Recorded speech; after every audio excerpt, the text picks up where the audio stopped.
Grabación. Vale. Hola a todos, ¿cómo están? Buenos días, yo soy la doctora Abril López Villeda y soy la directora académica de la licenciatura en arquitectura de la Universidad Intercontinental. En este momento les voy a platicar de qué se trata la arquitectura, pero sobre todo de qué se trata el estudio de la arquitectura en la UIC. Primero, quiero hablarles sobre el inicio de la búsqueda de las personas cuando necesitaban un espacio en donde resguardarse de las inclemencias del tiempo. ¿A qué me refiero? Ustedes saben que al principio de los tiempos, pues las personas no tenían un sitio en donde vivir y no tenían un sitio en donde resguardarse. Entonces buscaban cuevas para que no estuvieran acechados ni por las inclemencias del tiempo, ni tampoco por los animales que podían causarles daño. A lo largo del tiempo, las personas empezaron a desarrollar, por supuesto, con su capacidad cognitiva, la manera de diseñar elementos y herramientas con las cuales pudieran echarse a mano para poder servirse y poder utilizarlos para su bien personal, como para cortar árboles y, por supuesto, en este caso, para construir los sitios en donde iban ellos a vivir. En a lo largo del tiempo empezamos a ver cómo este avance de la inteligencia humana empezó a pensar en formas de horizontal a vertical, y también algo muy importante que parece que a veces se nos va de la cabeza es poner dos espacios juntos y arriba un techo. Esto significa que ahí es en donde tú te podías llegar a parar para que no tuvieras que mojarte, por decir algo, de la lluvia, o ahorita pensamos que solamente lluvia, pero en ese momento el tiempo era sumamente diferente a como lo es ahorita. Entonces, una vez que sabemos un poco, muy breve, la historia de la arquitectura, les quiero ir platicando de cómo fue evolucionando. La vivienda, como nosotros la conocemos ahorita, dista mucho de cómo era antes. Todos, por supuesto, tenemos padres, tenemos abuelos, tenemos bisabuelos que tenían no solamente un hijo, a lo mejor ustedes solo son un hijo o tienen un hermano, pero antes tenían 4, 5, 6. He llegado a escuchar hasta 20 hijos que tenían. Entonces, las casas, imagínense cómo eran. Además de que no solamente los cuartos para poder resguardar a estas personas, sino también las estufas, los calentadores y todos estos espacios que ahorita para nosotros nos parecen normales, pero antes no lo existían. La arquitectura ha tenido que irse adaptando a cómo las personas han ido modificando la vida y el modo de vida en cómo, pues por supuesto, lo estamos viviendo. Y creo que ahorita es un paréntesis muy importante para que podamos decir de cómo se va a modificar la vida, la oficina o la casa oficina, los trabajos en donde estamos nosotros, o más bien con lo que estamos viviendo ahorita a través de esta pandemia que estamos atravesando. En todo este proceso de diseño no sale de la noche a la mañana. Nosotros primero tenemos que conocer qué significa la composición y qué significa el diseño. Voy a poner un ejemplo un poquito más sencillo. Cuando ustedes van a ver una película o ven un cartel, ustedes ven al personaje principal, ven en la parte de arriba el título de la película y pueden ver en letras un poquito más pequeñitas los nombres de los actores y seguramente más abajo alguna imagen de la película que vayamos a ver. Eso es composición, pero esa es composición en 2D. Lo que nosotros hacemos es composición en tercera dimensión. Recuerden que nosotros somos personas que si nos vemos de lado, pues no nos vemos planos. Nosotros tenemos 3 dimensiones, que es el eje Z y Y. Y también nosotros necesitamos un espacio en donde poder desarrollar y en donde poder vivir. El diseño de estos espacios tridimensionales. Perdón, me faltó decir el eje X. El diseño de estos espacios tridimensionales es lo que nosotros hacemos en arquitectura. Nosotros iniciamos enseñando qué es la concepción del espacio. Una pregunta que aquí voy a dejar que ustedes piensen. ¿La arquitectura son los muros que nos rodean o la arquitectura es el espacio que está adentro de los muros que nos rodean? Voy a empezar a avanzar las imágenes, porque aquí sobre todo lo que me interesa no es que vean qué es la arquitectura porque ustedes la viven, sino lo que yo quiero es posteriormente a que yo termine mi explicación de la arquitectura, es hablar de los espacios icónicos mexicanos de la arquitectura para que ustedes conozcan todo lo que esto abarca. Otro punto importante también de mencionar es que no solamente nos dedicamos, como muchas veces podemos pensar, que el arquitecto está sentado en el respirador dibujando, tirando líneas con un lápiz y ahora ya la computadora, o también otras veces con el casco, con los planos, con las botas y construyendo. Eso sí, por supuesto que es el carácter principal de los arquitectos, pero también existen una gama muy grande en la cual nos podemos dedicar. Existe la teoría de la arquitectura, en donde nosotros podemos escribir qué es lo que está sucediendo ahorita. Me gustaría que también ustedes se pusieran a pensar cómo vamos o qué es lo que vamos a leer en 20 años sobre esta pandemia y cómo las personas tuvimos que adaptar nuestro espacio de nuestra casa para poder trabajar o para poder estudiar en una casa, en nuestra recámara, en el sillón y además no solamente nosotros, sino compartirlo con nuestros hermanos o con otras personas con las que hacemos coworking. Entonces, este es un punto de partida realmente importante que va a modificar el partido arquitectónico al que estamos acostumbrados a vivir. Otro punto también en el que nos podemos dedicar es al dibujo.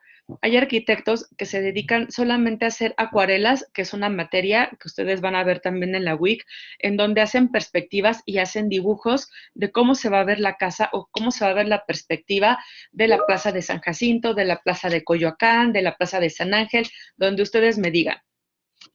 Las maquetas es un modelo tridimensional de suma importancia para que las personas que no tienen esta noción que les expliqué al principio de qué es el espacio puedan entender el tamaño de, vamos a poner un ejemplo, de su recámara. Tú le puedes decir al cliente, tu recámara va a medir 5 por 5. El cliente te va a decir, yo no tengo ni idea de cuánto mide un metro. Sin embargo, si tú le pones una maqueta o le pones un dibujo de este espacio de 5 por 5 y le pones una cama, que es una escala, va a entender, ah, claro, aquí me cabe muy bien una cama, me cabe un closet, me cabe un sillón, me cabe a lo mejor hasta una mesita. Todo este proceso ustedes lo van a ir entendiendo y van a llegar a un punto en el que lo van a manejar hasta con medidas como les explico ahorita. La arquitectura también es una profesión sumamente noble. Nosotros podemos platicar y podemos lidiar con personas que se dedican a la obra, por ejemplo, con albañiles, con pintores, con tablarroqueros, con todas las personas que se dedican a la construcción, pero por supuesto también nos tenemos tenemos que tener una relación sumamente estrecha con los clientes. ¿A qué me refiero con esto? Ustedes pueden llegar a un momento en el que platican con el cliente y les dé el dinero para poder construir su casa y después en 2 horas estar platicando con los albañiles y lidiando con ellos porque ya les quedaron mal, porque son impuntuales, porque no dejó el detalle como ustedes querían. Entonces sí quiero que ustedes visualicen la arquitectura en estas dos vertientes. Esta parte que tiene que ver un poco artística con el dibujo, con el diseño, con la creación de la ciudad, pero también con la obra. La arquitectura, además, no solamente se trata de que yo diseñe un espacio y llegue y lo ponga en cualquier sitio. Nosotros tenemos que tomar en cuenta las condiciones climáticas, tenemos que tomar en cuenta la movilidad. ¿A qué me refiero con la movilidad? Si hay un metro cerca, si hay un sitio de bicicletas, si hay metro, si hay metrobús, cualquiera de estos transportes, vías públicas. No es lo mismo que yo diseñe una casa que está justo en Insurgentes a que yo diseñe una casa en donde tenga que pasar por muchas calles para poder llegar. Esto, por supuesto, que merma la calidad humana de las personas, la calidad de vida también humana de las personas que van a habitar. Por eso es que también les enseñamos a hacer un análisis de todo el contexto del sitio en donde ustedes van a poner su edificio. Sin dejar a un lado también, que eso es algo a lo que yo me dedico, la teoría y la historia de la arquitectura. Eso lo voy a explicar un poquito más ahorita que terminemos con las imágenes que he preparado para ustedes. ¿A qué nos podemos dedicar? Como ya les platiqué, casi siempre, y el sueño de muchos los que iniciamos estudiando arquitectura, es tener nuestro despacho y dedicarnos a hacer realidad los sueños que nosotros tenemos en nuestra mente. Nosotros podemos ver un espacio libre o vamos caminando por la calle y vemos un lote en donde dice se vende y nosotros nos imaginamos, ¿qué podremos hacer ahí?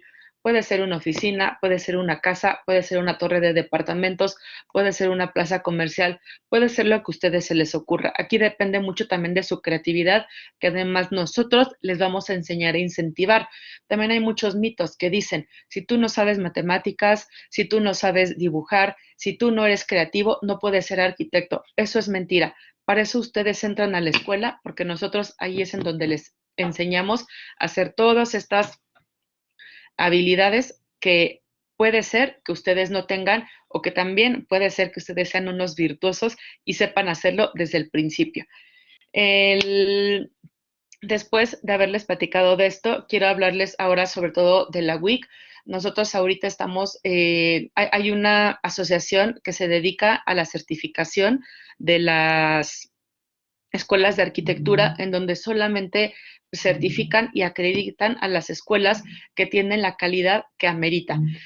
Conocemos muchas universidades que ofrecen la carrera de arquitectura en 2 años, en 3 años, y esto, pues por supuesto que no es permitido. Nosotros tenemos la materia principal, que es la materia medular, que se llama taller de proyectos, que es en donde confluyen todas estas materias históricas, todas estas materias medioambientales, estas materias de dibujo por computadora, dibujo a mano, en donde ustedes tienen que mostrarle a los maestros todo esto que han aprendido en un proyecto. Ofrecemos nosotros 2 certificaciones en las cuales ustedes van a poder trabajar a nivel mundial, que es voy a poner también un ejemplo, ustedes cuando construyen, siempre una construcción causa un impacto ambiental. Sin embargo, lo que nosotros tratamos es que cada vez ese impacto baje. Por eso es que ustedes pueden ver muchos edificios, sobre todo en Reforma, en donde tienen un sello que se llama LEED. Nosotros les enseñamos y nosotros les propiciamos para que ustedes desde el inicio del semestre, del primer semestre hasta el noveno, que dura 9 semestres nuestra carrera, ustedes lleven todas esas materias que les enseñen, todos esos pasos que requieren para que al final de la carrera ustedes puedan hacer ese examen y tengan esa certificación LEED, teniendo el conocimiento del inglés y teniendo el conocimiento del LEED y además de BIM, que es un proceso, que es una plataforma de dibujo por computadora y no solamente dibujo, sino de procesos constructivos a través de la computadora, ustedes tienen abiertas las puertas en cualquier parte del mundo para poder ejercer como arquitectos. Esas son las ventajas que nosotros les ofrecemos en la escuela, además de que, por supuesto, todos nuestros maestros se dedican no solamente a dar clases, sino también a trabajar de lo que les hablan. Si un maestro les habla de construcción, se dedica a construir. Si un maestro les habla de diseño urbano, se dedica al diseño urbano. Nosotros tenemos un grupo de arquitectos que son sumamente entusiastas en tratar con ustedes, en hablar con ustedes y que no solamente se dediquen, como les decía, a dar clases. Antes de que se me vaya el tiempo, quiero hablarles brevemente y sin dejar tampoco a un lado de esta parte tan importante de la arquitectura que es en donde vivimos. Octavio Paz dice que la arquitectura es la historia escrita en piedra. Ustedes cuando salen a algún lugar casi siempre van con el objetivo de ir a 2 lugares. Uno, a comer y otro, a ver los sitios importantes. Ahorita yo les quiero mostrar una serie de lugares, de sitios importantes, históricos de la arquitectura y me gustaría que sin que yo les dijera qué lugares son, ustedes pudieran saber si los conocen y que además también, una vez que termine todo esto, tuvieran la idea de ir a conocer todos estos lugares. Todos o la gran mayoría son nacionales. Este sitio que ustedes están viendo es el Callejón del Beso, que es en Guanajuato, que es un sitio catalogado como Patrimonio de la Humanidad de México. Este otro lugar que a mí me gusta mucho, que casi nadie conoce, hasta apenas ahora que lo restauraron y hasta apenas ahora que le han estado dando mucho auge, es el Cárcamo de Dolores. El cárcamo es en donde se junta toda el agua para que después se pueda repartir a toda la Ciudad de México. Por supuesto que hay un montón de cárcamos en toda la Ciudad de México, pero este lo intervino nada más y nada menos que Diego Rivera. Hizo un mural adentro del cárcamo. Este está en Chapultepec y ustedes lo pueden ir a visitar. Es una obra valiosísima. Este otro lugar que es en Cuernavaca. Esta foto antigua me gusta mucho porque no se ve nada alrededor, pero si ustedes llegan ahorita, todos estos árboles que se ven debajo, pues ya crecieron y desafortunadamente pues tapan la concha acústica, que así se llama, que hizo el arquitecto Félix Candela. Es un arquitecto exiliado que vino de España, pero después volvió mexicano y que se dedicaba a hacer este tipo de obras. A lo mejor se pierde un poquito la escala, pero vean el árbol y una persona se alcanza, una persona muy, muy, muy pequeñita hasta abajo es en donde es la escala de la gran altura que tiene esta concha acústica. O sea, vean la proeza tecnológica, la proeza constructiva que también ustedes lograrán aprender estudiando arquitectura. De estas hay muchos ejemplos aquí en la Ciudad de México. Hay una saliendo del metro, División del Norte, que se llama la Medalla Milagrosa. Hay otra, el propio mercado de Coyoacán, que ahorita vamos a ver el ejemplo. Entonces yo los invito a que conozcan la ciudad, a que si les interesa la arquitectura, vean la ciudad, la caminen, vean hacia arriba, no solamente vean hacia abajo, vean cualquier tipo de detalle. Muchas veces hasta el propio Oxxo tiene detalles que nos pueden funcionar para poder nosotros resolver. No digo que lo hagamos como un Oxxo, pero los materiales que utilizan, los acabados, las resoluciones, siempre nos pueden servir. Nosotros debemos de tener siempre una imagen o un álbum de imágenes de todo lo que veamos para poder así ser más creativos. Siempre tienen que tener una bitácora a su mano para poder estar dibujando y escribiendo todo y cualquier cosa que a ustedes les parezca creativa para poder crear más allá de la arquitectura. Este espacio a mí me gusta mucho que se llama la Biblioteca Vasconcelos, de la cual en la parte de afuera pues puede ser un monolito, un poco a mi gusto que no tiene tanta creatividad, pero en la parte de adentro tiene una manera muy distinta de concebir una biblioteca. Siempre caminamos y vemos los estantes y los pasillos y los libros acomodados. Sin embargo, entren a este espacio y vean cómo el arquitecto Alberto Calach lo logró acomodar para que sea no solamente un espacio de biblioteca, sino un espacio en donde todo el mundo quiera tomarse una fotografía. Este espacio a mí me llama mucho la atención, no es en México, es en España, en donde la arquitectura, como les digo, no solamente se trata de la casa, no solamente es el cine, no solamente es el estadio, en donde solamente, o en donde muchas veces concebimos que de eso se trata la arquitectura. Esto es un panteón. No sé si conozcan el Panteón de Dolores, que tiene la rotonda de personajes ilustres, en donde muchos arquitectos diseñaron también las tumbas, en donde pues por supuesto se dedicó a la persona ya fallecida. Vean este espacio, este es un espacio en donde la gente vive. Vivir no solamente, les digo, se trata de dormir, de bañarse, de acostarse, de ver la tele, sino también de estar un espacio recreativo en donde tú te puedas sentar y gozar del disfrute del espacio en el que ustedes están viendo. Repito, este es un panteón y la gente se sienta ahí para poder venerar y para poder recordar a las personas difuntas. Este es otro espacio que les comentaba del arquitecto Félix Candela. Vean en dónde está sostenido toda ese gran techumbre o toda esa, pues sí, esa techumbre en solamente una columna. Este espacio o esta losa no tiene más de 20 centímetros. Él era Él fue el gran arquitecto que se dedicó a hacer este tipo de paraguas, así les llamamos, en toda la Ciudad de México. Lástima que muchas ya han sido demolidas, pero les invito a que se fijen mucho en las gasolinerías, que él hizo más de, no tengo el dato y les mentiría, pero muchas de las gasolinerías son así. ¿Saben por qué? Porque en las gasolinerías y en los estacionamientos, pues lo que menos queremos son columnas, porque queremos que los autos pasen libremente. Él hizo esto. También el restaurante Los Manantiales en Xochimilco, él lo hizo.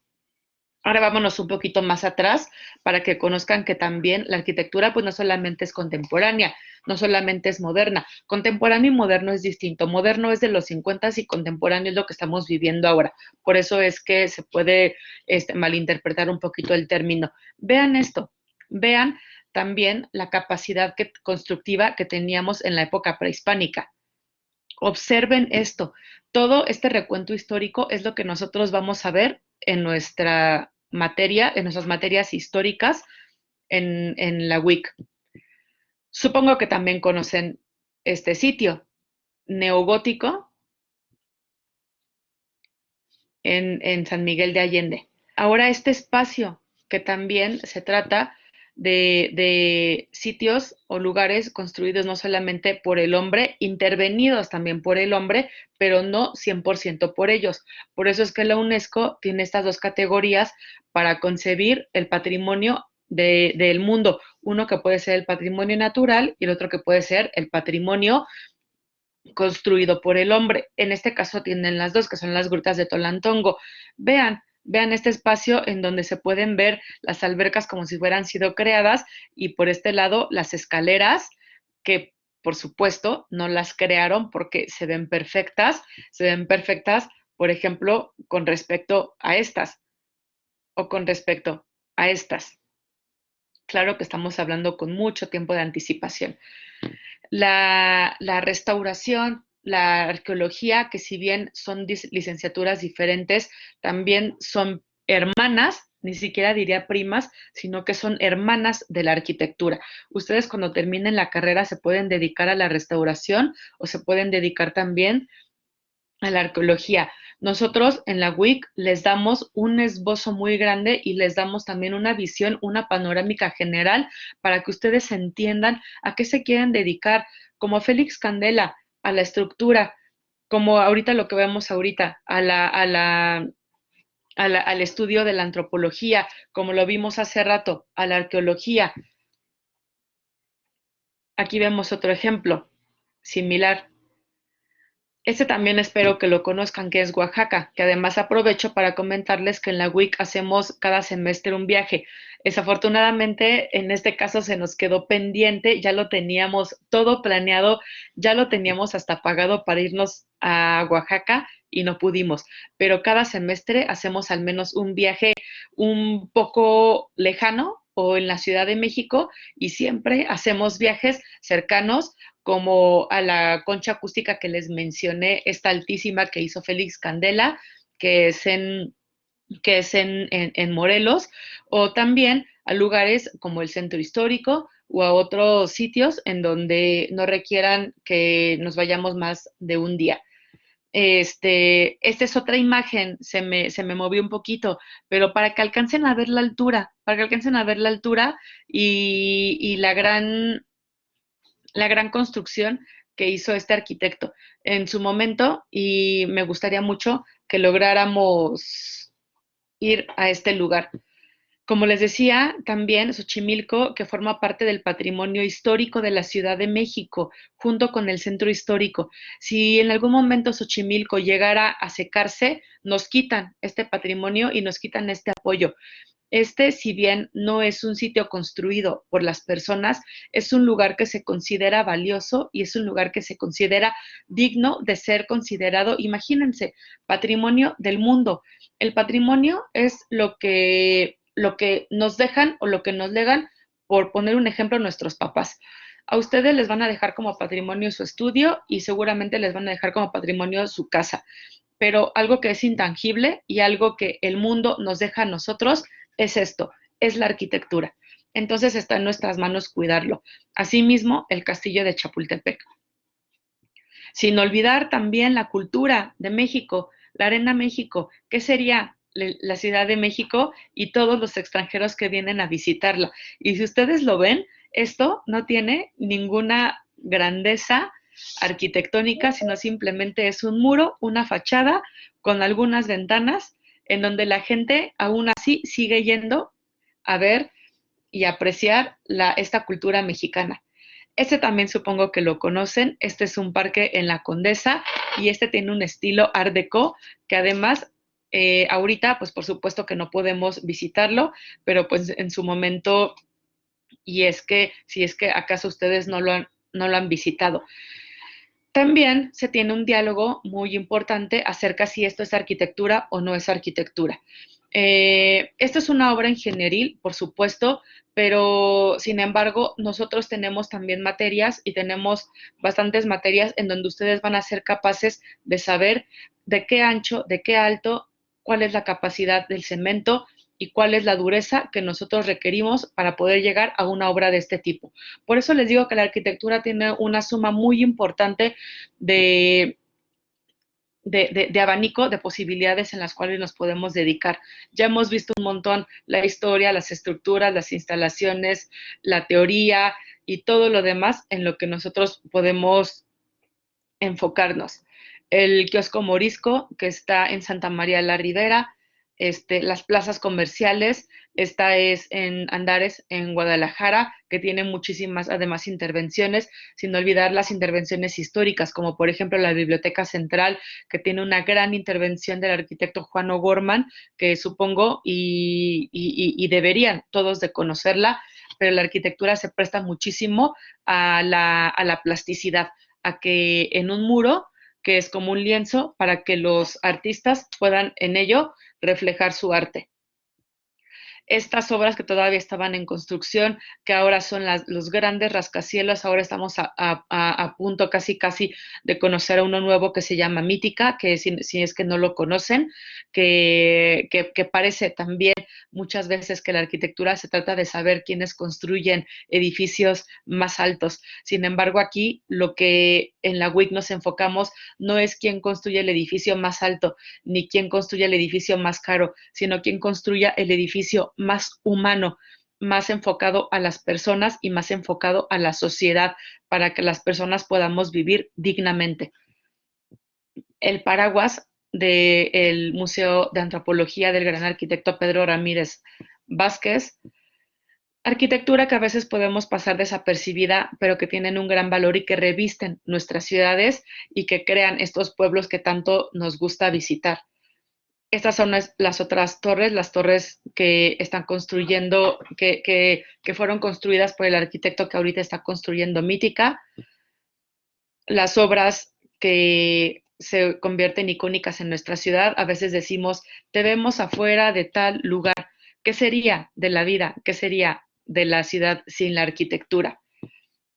El Museo de la Ciudad de México, este hotel que hizo Ricardo Legorreta y casi hasta el último, pero por ser uno de los mejores, si no es que el mejor arquitecto de México, Luis Barragán, que es el arquitecto, ya se me está terminando el tiempo, el arquitecto Luis Barragán, que es el único arquitecto ganador del Pritzker en México.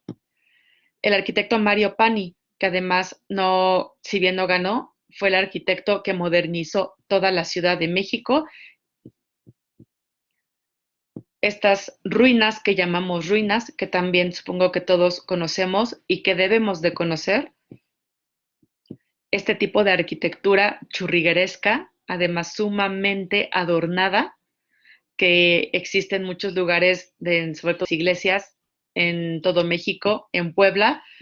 No quiero dejar de ver esto, esta grandeza, en verdad, del ornamento, y después contrastarlo con también de Pedro Ramírez Vázquez, que pues es una arquitectura también muy sobria, que está en Tlatelolco, que es la Plaza de las Tres Culturas.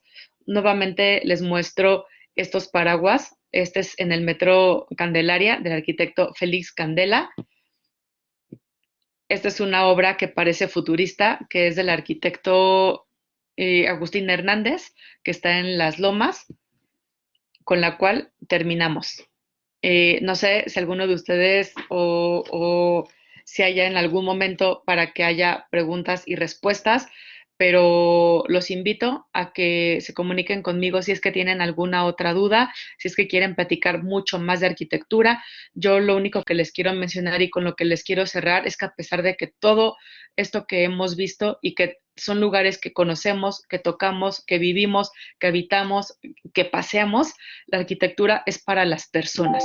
La arquitectura tiene que ser humana y tiene que ser pensada para todos, no solamente para los que viven en las lomas, sino también para los que visitan el metro, sino también para los que caminan por Tlatelolco, sino también para los que quieren estudiar música, para los que llegan a visitar las obras de Luis Barragán, para los que se instalan en un hotel. La arquitectura es para absolutamente todos. Y en la WIC no olvidamos esta visión humana y esta visión, por supuesto, también con humanismo cristiano. Les agradezco mucho su atención y quedo a sus órdenes.